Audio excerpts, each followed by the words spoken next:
Assim, o José Boto, ele vai ter que entender isso aí. Sim. Não é assim, o cara tá... Pô, mas o cara tomou rajada de metralhadora, ele vai entender. Vai entender tudo. Porque da onde ele tá, o negócio é brutal, né? Não sabia disso. Sim. Então, cara, acho que ele tem condições, sim. E outra, Luiz, ele vai ter acesso há muitas situações que nós, dirigentes brasileiros, não tem. Outro dia, a Leila Pereira precisou perguntar para o Anderson Barros, dá o telefone do Tirone. Não tenho. Demora um pouquinho e tal, né? Coisas normais. Imagina-se que ele venha com esse, né? Com esta agenda, com esta situação de um profissionalismo maior. E se... nação flamenguista, né? BAP não assumiu ainda, mas já tem novo diretor de futebol no Flamengo, né? É o português, né? José Boto. Segundo as informações, profissional excelente, né? Fez sua carreira todinha na Europa, né? A gente sabe que com diretor de futebol europeu, o nível do Flamengo só sobe, né? Claro, ele atualmente estava num time da Croácia, se eu não me engano, mas as suas características, né? A sua ligação com o futebol europeu já chama atenção de imediato aqui no futebol brasileiro. Eu sei que vai ter muitas pessoas que vai ser contra, né, devido a algumas diretrizes que ele vai querer colocar e implantar no clube, mas eu digo uma coisa, né, se der certo, pessoal, todo clube brasileiro agora vai querer fazer isso. Foi a mesma coisa que aconteceu com o Jorge Jesus. Jorge Jesus chegou no Flamengo, muitos diziam que não ia dar certo, e quando deu, começou cadeira por cadeira dos treinadores brasileiros ser trocada por um estrangeiro, né? Primeiro foi o Flamengo, que deu certo, né? E agora, um novo diretor de futebol, né? Podendo chegar e revolucionar o futebol brasileiro. Será nada mais, nada menos que o Flamengo, né? E a mídia já começa a discutir, né? Tem uns contra, tem uns que é a favor, tem uns que vê com bons olhos, até porque ele tem os contatos, né? Tem ligação com o futebol europeu. É diferente, né? Um dirigente chegar aqui no Brasil, um dirigente do Brasil ter ligação com o futebol europeu, né? O Flamengo já pega um cara europeu. O Flamengo hoje é um time europeu no Brasil, né? Vamos acompanhar o vídeo aí, já quero deixar aqui créditos ao vídeo, né? Band Esporte, link na descrição, vamos ver o que eles falaram. No final do vídeo, deixa a minha opinião. Vamos lá, nação. Cara, apesar da língua facilitar, esse cara vai ter que ter o trato no dia a dia com todo mundo. Ok, a língua vai ajudar muito. Só que essas coisas nossas do futebol, esse jeito do jogador brasileiro, sul-americano, as frescuras e tal, esse cara, para se adaptar a tudo isso, ou para ter o seu jogo de cintura, que às vezes ele pode não ter, e que aqui no futebol brasileiro às vezes é necessário, tudo isso, se a gente fala que jogador precisa de adaptação, um cara desse vai precisar também. Em tudo que acontece no dia a dia, o mimo, que jogador brasileiro é mimado e tudo mais, olha... Eu estou bem curioso, caso eles confirmem a chegada de um profissional assim, e eu tenho muito mais coisas na minha cabeça que podem não dar certo para um dirigente de fora do que dar certo. Eu estou bem curioso. Agora, ô Massa, isso é uma sinalização de algo que a torcida do Flamengo vinha reclamando. E talvez um dos motivos do Landim não ser reeleito, que é a profissionalização do departamento de futebol. Todos os fracassos do Flamengo nos últimos tempos foram creditados a isso. O Flamengo é um timaço ano passado, mas perdeu porque o departamento de futebol não funciona, porque o São Paulo foi louco, o cara bateu no Pedro e tal. Deram férias, não sei quando. Deram férias e tal. Então, enquanto não tiver um cara lá profissional para tocar esse negócio, uma vez tendo isso aí, a coisa vai. Porque parece que a sinalização é essa, né? De profissionalizar a coisa. Se vai dar certo, como disse o Messi, tem profissional bom e profissional ruim. Eu boto muita fé nessa mudança do Flamengo, né?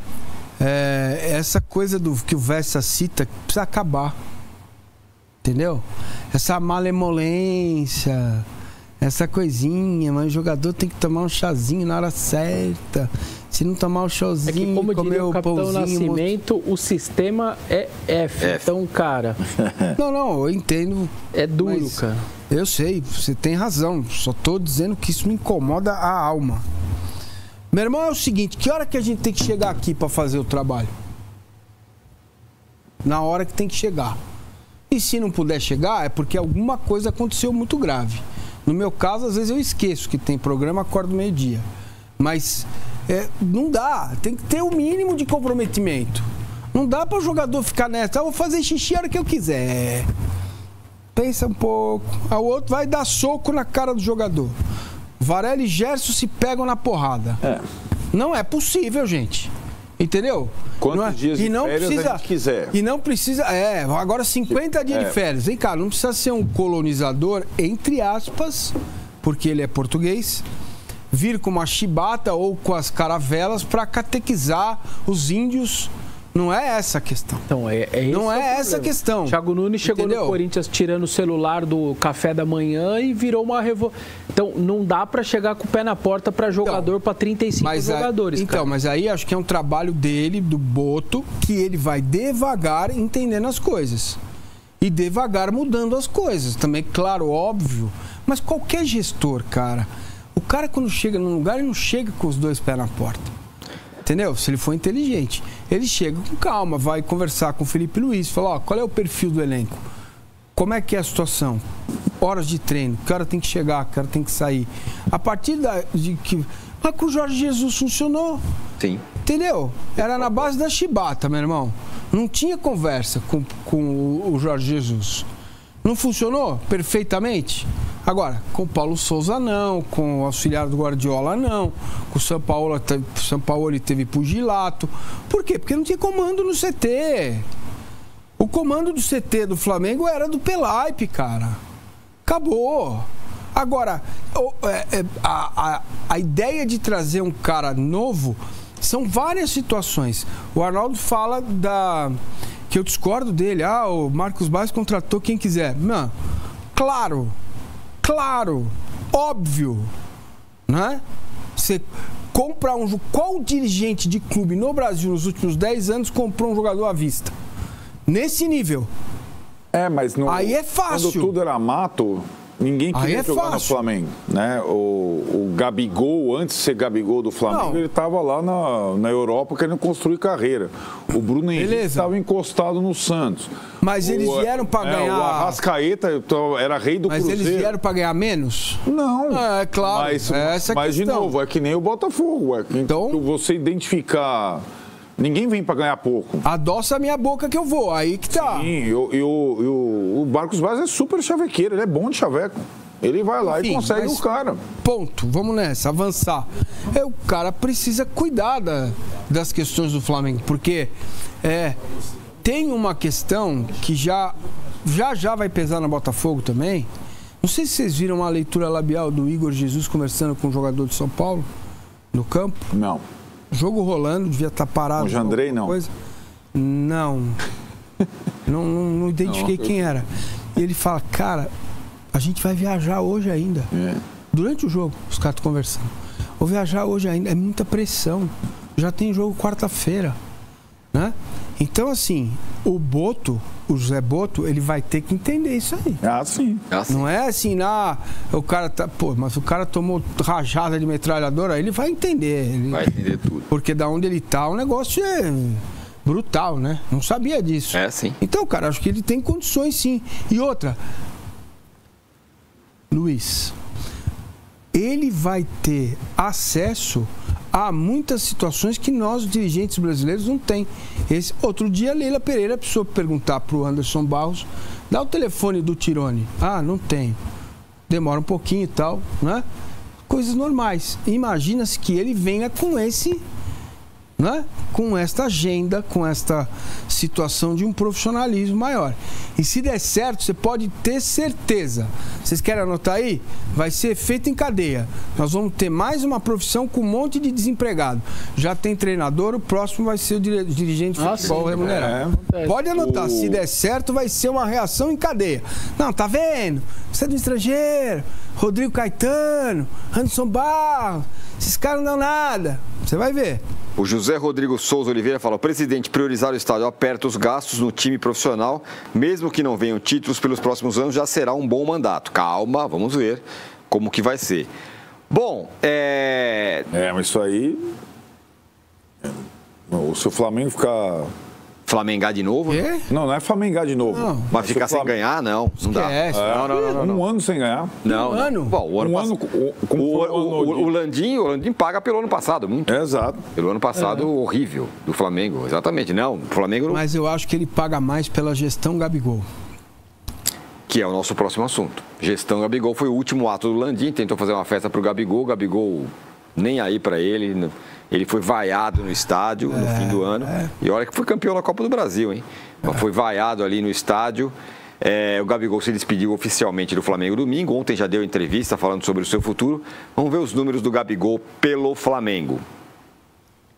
Foram 306 jogos com 161 gols marcados, 44 assistências e 13 títulos.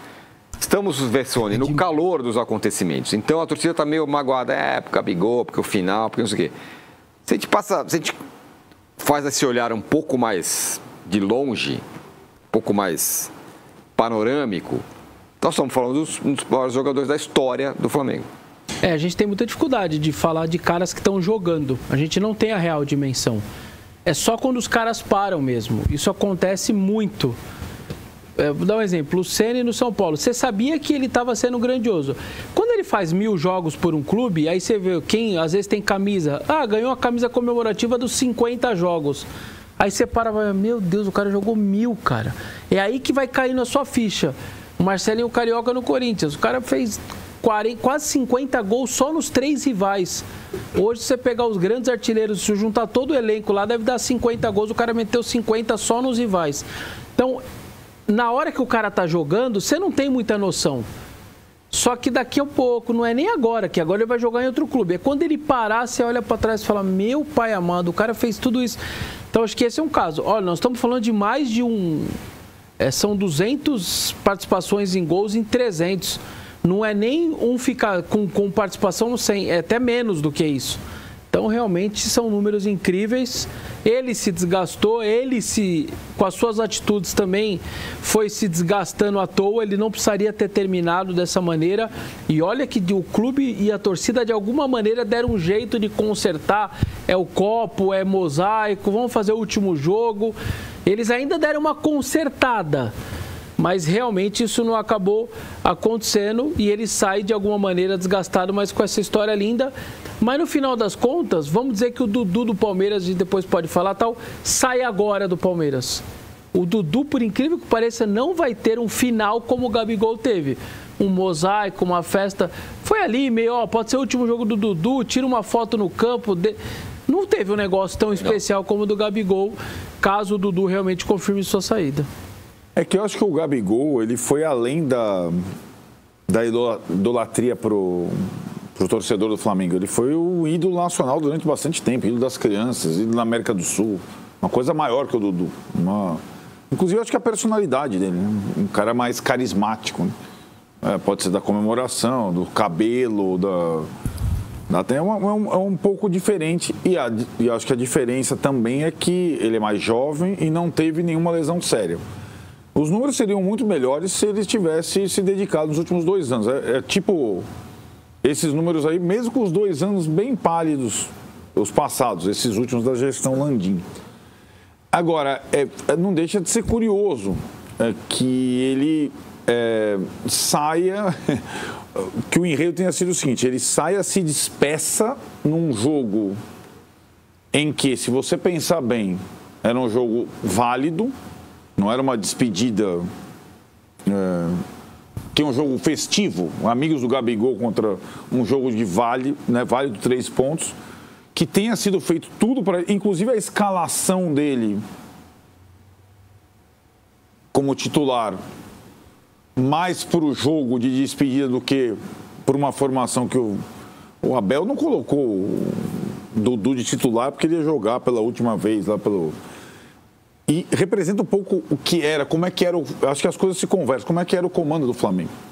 E como o Gabigol se apoderou do comando do Flamengo, soube lidar com isso, soube lidar com a idolatria dele, mesmo que ele tenha se desgastado também nesse tempo todo, né? Com camisa de outro, com não sei o que lá, não fez xixi e tudo mais. Para mim, a grande incógnita é se o Gabigol, em um outro clube de futebol com menos entorno, menos respaldo, menos idolatria, consegue ainda jogar em alto nível. Consegue mudar um outro time. Acho que todo time que quer contratar o Gabigol agora fica pensando 10 vezes. Talvez o Santos, por ter formado o Gabigol, saiba mais sobre ele do que algum outro que queira arriscar. E é um risco que talvez valha a pena, porque não tem grandes definidores do futebol no Brasil. Ele é um grande definidor. Ele ainda tem 28 anos, etc e tal. Agora, os 2 anos que se passaram são, para mim, o grande ponto de interrogação na continuidade da carreira dele. E ele fez uma coisa que poucos fazem, sabendo, eu acho, do valor que ele tem. Ele pensa bem, ele adiou a decisão sobre o futuro dele, não fez nenhum pré-acordo, até o último jogo dele, despedida do Flamengo. Pouquíssimos jogadores fazem isso. Normalmente o cara já tem o futuro encaminhado 6 meses antes. Aí eu vou para lá. E ele pode fazer agora o leilão que ele quiser. Talvez ele não consiga ganhar as pretensões iniciais lá do Flamengo, nem mesmo do contrato que o Palmeiras ofereceu, mas ele tem a faca e o queijo na mão agora. Falta de interessado não vai ter. E aí ele pode talvez escolher o melhor destino, que mais. E nesse podcast que você citou, o Gabigol, ele acena para, sei lá, uma dezena de clubes, inclusive clubes do Nordeste. Achei interessante até. Gostaria de jogar no Nordeste, talvez pensando na idolatria nacional que ele tem, além do Santos, além do Cruzeiro, que já falou, não fechou a porta para ninguém. Mas o jeito que o Gabigol se enxerga no Flamengo é muito Gabigol, né? É de um egocentrismo. Eu sou uma lenda, eu virei uma lenda, eu sou imortal, eu sou... Cara, e para muita gente ele é mesmo. Mas é um pouco da personalidade que ele tem, né? É um cara que talvez... que o ego já... Era uma situação perceptível desde moleque, quando é chamado de Gabigol nas categorias de base do Santos. Depois de tudo isso que passou pelo Flamengo, virou uma coisa quase que incontrolável. Mas ele falou um negócio ontem que me chamou muita atenção. Eu não lembro de um jogador ter falado isso, tá? Lembrei até do Márcio. Ele falou, eu sou muito mais permanecer no futebol brasileiro com um time que para ser campeão e fazer história do que ir para o sétimo, 8º lugar na Premier League. Ele falou desse jeito, falou assim, eu prefiro, e aqui tá ganhando muito bem, o jogador não precisa estar saindo mais para ganhar tão bem, e eu não vou. E se eu for para a China, eu não vou para qualquer time da China, eu vou pro líder, ou eu quero lutar pelo título da China. Ele até fala, se eu for para Nova Zelândia, eu quero ir nos melhores, eu quero lutar por títulos. E até muitos torcedores do Santos falaram, pô, então o time voltando na Série B, sem tanto recurso, eu acho que ele não vai vir mais para cá, porque o Santos... Se o Neymar entrar na parada... isso. Aí mas então, Vessa, também tem a ver com o fracasso dele na Europa, né? Ele jogou na Inter de Milão, que passou a ganhar campeonatos italianos pouco depois. Né? Eu acho que tem um pouco... Eu achei corajoso dele falar isso. Então, eu acho que vários jogadores do Flamengo cumpriram esse ritual, né? Bateram na Europa, não foram bem na Europa e voltaram. O Pedro é assim, o Gerson um pouco assim, né? Não o Felipe Luiz da vida, ou o Rafinha lá atrás, mas esses... E acho que isso é interessante para a gente imaginar que ele ainda quer ser competitivo e tem ambição esportiva. Mas ele precisa mostrar isso na prática. Eu mais não sei, sabia? Eu tenho dúvidas, sabe? Então, ele quer? Eu tenho dúvidas se esse Gabigol fora do campo não acaba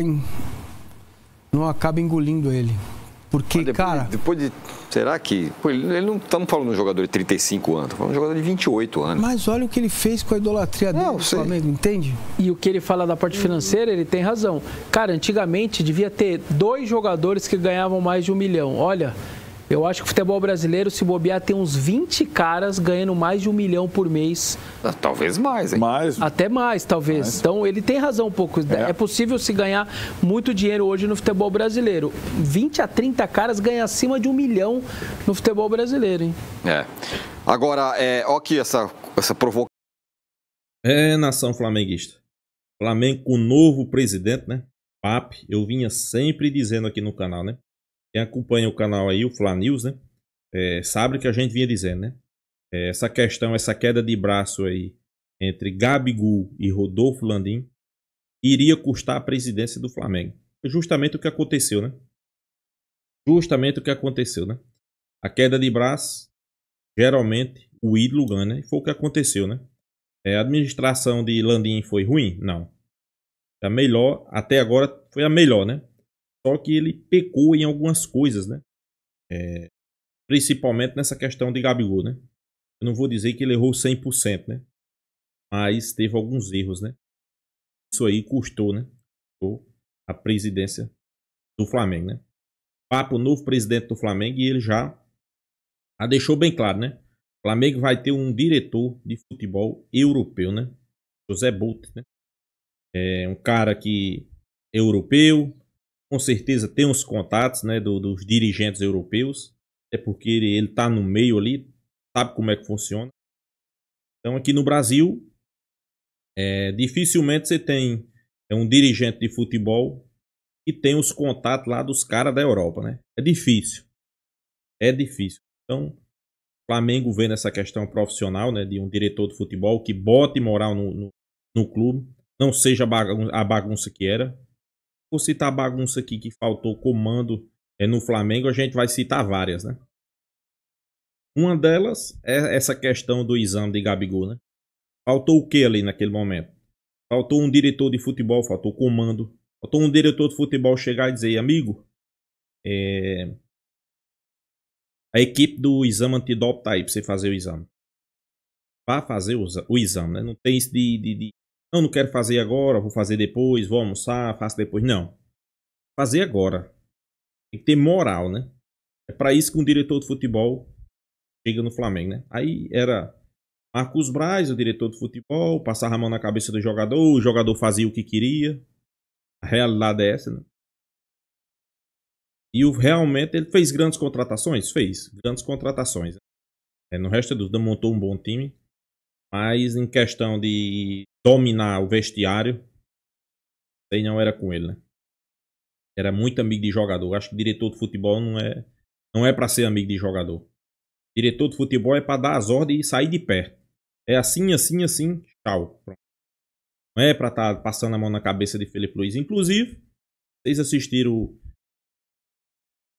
a entrevista de Gabigol ontem no podcast. Ele disse que a partir do momento que Felipe Luiz foi treinador, ele perdeu um amigo. Perdeu um amigo, né? Felipe Luiz não conversava muito com ele. Claro, apoiava, né? Perguntava se ele estava bem, essas coisas. Mas de estar brincando, de chamar para conversar, de estar assistindo filme, passar a mão na cabeça, perdeu. Ele perdeu um amigo, né? Por quê? Felipe Luiz está errado? Não, tá certo. Pode misturar trabalho com amizade, pessoal. Não pode. E Felipe Luiz é um cara que entende de futebol, é um cara que tem sua convivência e treinamentos europeus, né? O cara já sabe como é que funciona. Então, até ele mesmo, na sua coletiva de estreia, né? Ele disse que ia perder muitos amigos, né? Por quê? Porque o cara não ia saber separar, né? Ele sabe, né? Eu acho que um diretor de futebol tem que ser do mesmo jeito. Do mesmo jeito. Não venha passar a mão na cabeça de jogador. E o Flamengo, a gente sabe que precisa disso, pessoal. O Flamengo é profissional? O Flamengo tem os melhores jogadores, paga em dia, faz as melhores contratações, mas geralmente dirigente passa a mão na cabeça de jogador, né? Dirigente não, vamos ser bem esclarecido, né? Marcos Braz, né? Com esse novo diretor aí, a gente espera melhorar nas contratações, né? Principalmente de clubes europeus, e ser mais profissional de tudo. Tem que ser profissional, porque o cara que ganha 1, 2 milhões, ele tem que ser profissional, pessoal. É bem pago, né? Os caras são bem pagos, né? Inclusive, Gabigol também citou isso aí, né? Ele não deixa mais... Não aconselha, né? Você ser jogador de futebol, sair de um Flamengo, de um time que pode ser campeão de tudo, pra ir jogar num time na Inglaterra que vai ser 10º, 8º, e não sai. Até porque o Flamengo paga bem, né? E muito bem, né? Então ele diz: não deixa um clube do Flamengo para ir jogar num clube intermediário na Europa, né? E o que é que pode acontecer aí? Será que Gabigol ainda pode voltar atrás, pessoal? Eu acho que não, né? Ele não não volta atrás, né? O Flamengo vai ter que ir atrás de um substituto para essa posição. E já tem um desafio aí para o novo diretor de futebol, né? Então é isso, pessoal. O que é que vocês acham aí do novo diretor de futebol? Se inscreva no canal Fla News, deixa seu like, compartilha o vídeo e até a próxima, nação.